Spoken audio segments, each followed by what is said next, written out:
अखिलेश यादव के बारे में कहना चाहूँगा, आपके बहुत प्रिय मित्र हैं। आप भी उनके प्रिय मित्र लगते हैं मुझे, जहाँ तक मैंने देखा है। आपकी सेहत की इतनी फ़िक्र करते हैं, कहते हैं कि पान छोड़ दीजिए, मसाला छोड़ दीजिए, और आप कह रहे हैं अयोध्या छोड़ दीजिए।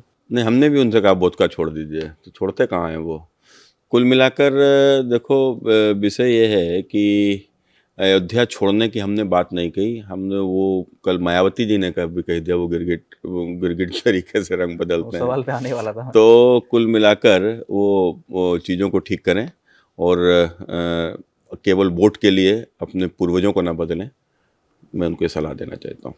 लेकिन साथ ही साथ उन्होंने पिछले चुनावों में सर ये भी कहा था कि हमारे सपने में भगवान श्री कृष्ण आते हैं। तो मुझे लगता है कि अगली कार सेवा जो है वो हमें मथुरा में देखने को मिल सकती है समाजवादियों द्वारा। मैं उनका बहुत स्वागत करूंगा कि अगर वो इस सच को स्वीकार करते हैं, भगवान कृष्ण उनके सपने में आते हैं, तो कृष्ण भगवान के जन्म स्थल पर बने हुए मंदिर को तोड़कर मस्जिद बनाई गई, उनको तुरंत चलना चाहिए। और फिर दूसरा, वो तो अल्पसंख्यकों के नेता भी कहे जाते हैं, खासकर मुस्लिम कट्टरपंथियों के।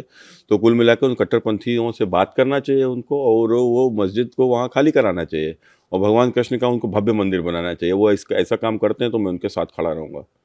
लेकिन अखिलेश यादव तो कहते हैं कि बीजेपी जो है वो देश में माहौल ख़राब कर रही है। वो तो कहते हैं कि ये ज़्यादा उग्र हो रहे हैं। 370 की आपने बात करी, राम मंदिर की आपने बात करी, अब वो कह रहे हैं कृष्ण जी की बात कर रहे हैं। तो हो सकता है कि वो संवैधानिक रूप से कुछ चाह रहे हों। नहीं, वो संवैधानिक रूप से क्या चाहते हैं कि हज हाउस बनाना चाहते हैं क्या? हज हाउस बनाना क्या वो नहीं है क्या? क्या मैंने कब्रिस्तान के ऊपर बाउंड्री बना देना क्या है ये? और ये जब कोई दंगाई को बुलाकर और उसका सम्मान करना कि वो इसलिए कि वो कट्टरपंथी मुस्लिम है तो इसलिए उसको सम्मान देना क्या उचित है क्या? क्या जो आतंकवादियों को छोड़ने की वकालत करना, कि आतंकवादियों को छोड़ दिया जाए जेलों में जो बंद हैं, क्यों? क्या वो विशेष धर्म से आते हैं इसलिए? आखिर क्या कारण है? आखिर राजनीति को किस ओर लेकर जाना चाहते हैं? वो यदि टोपी लगाएं तो कुछ नहीं, और हम यदि तिलक लगाएं तो सांप्रदायिक हो जाएंगे। वो यदि मज़ारों पे जाकर चद्दर चढ़ाएंगे तो कुछ नहीं, हम यदि मंदिर में जाकर पूजा करेंगे तो हम सांप्रदायिक हो जाएंगे। अगर इससे सांप्रदायिक हो जाएंगे तो हमें सांप्रदायिक रहना पसंद है। सांप्रदायिक सर इसलिए भी सवाल उठता है ना आपके ऊपर कि अयोध्या में एक तरफ मंदिर बन रहा है, तो एक तरफ मस्जिद भी बन रही है। तो मंदिर ही बनेगा ना, ये मंदिरों का ही देश था। मंदिर तोड़े गए, मंदिर तोड़कर मस्जिद बनाई गई, तो यहाँ के ऊपर मंदिर के ऊपर मस्जिद बना दी जाएगी क्या? नहीं, लेकिन देखो, कोर्ट ने कहा था ना कि एक 5 एकड़ जमीन दे रहे हैं हम मस्जिद बनाने के लिए। तो उसके लिए मैं पूछना चाह रहा हूँ कि आपसे कि उस तरफ बीजेपी का इतना ध्यान क्यों नहीं है वहां पर? क्या उसके देखो, लिए उसका क्या अपडेट है? भारतीय जनता पार्टी ने साफ शब्दों में कहा है कि हमारे मंदिरों को तोड़कर जो मस्जिदें बनाई गई हैं, वो वहाँ के ऊपर हम मंदिर अपने पुनर्स्थापित करना चाहते हैं, क्योंकि जब देश का विभाजन ही इस्लाम के नाम पर एक अलग धर्म बनाकर दिया गया, एक अलग देश बनाकर दिया गया, और एक बड़ा टुकड़ा हमारा पाकिस्तान के नाम पर दे दिया गया, तो फिर यहाँ पर ये सब बात क्यों होती है? जब देश का बंटवारा इस्लाम के नाम पर हो गया, तो कम से कम जब हिंदुस्तान है तो यहाँ के ऊपर जो हमारे मंदिर, और खासकर बीसियों हजार से भी अधिक मंदिर यहाँ के ऊपर ऐसे जिनको तोड़कर मस्जिद बनाई गई है, क्यों नहीं वहाँ के ऊपर मंदिर बनना चाहिए? तो आपकी बातों से मुझे लगता है सर अगली कार सेवा अयोध्या में, अयोध्या के बाद मथुरा और काशी की बारी है अब। जो आपके समर्थक लोग नारा देते हैं कि देखो, अयोध्या तो झांकी है, काशी मथुरा बाकी है। नहीं, देखो, वो हम लोग सहिष्णु हैं, हम लोग असहिष्णु नहीं है। यदि हम लोग असहिष्णु होते तो अब तक बना दिए होते। हम लोग सहिष्णु हैं तो ही तो इंतजार कर रहे हैं। लेकिन अदालत को भी हमारी परीक्षा थोड़ी ना ले सकती है कि मैंने कब तक हमारी धैर्य की परीक्षा ली जाएगी। आखिर हम लोग 75 साल से परीक्षा ही तो दे रहे हैं अपने धैर्य की। तो अब अगला अगला क्या अयोध्या के है? बाद अयोध्या के बाद मथुरा, मथुरा के बाद काशी। क्लियर।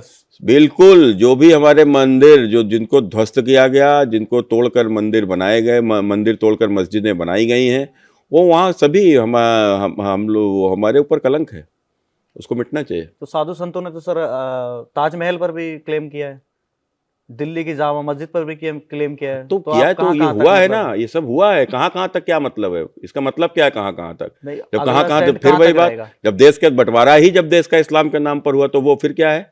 तो या तुम फिर हमारा देश वापस करो। जब यही सब रखना है तो फिर वो बंटवारा क्यों हुआ भाई?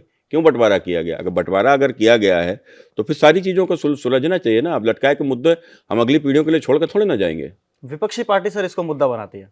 तो विपक्षी की मुद्दा बनाती बनाती रहे मुद्दा। हमारा जो काम है हम करेंगे, विपक्ष का जो काम है विपक्ष करेगा। ठीक है, मंदिर मंदिर से लौट के अब दोबारा इंडिया अलायंस पर आ जाते हैं।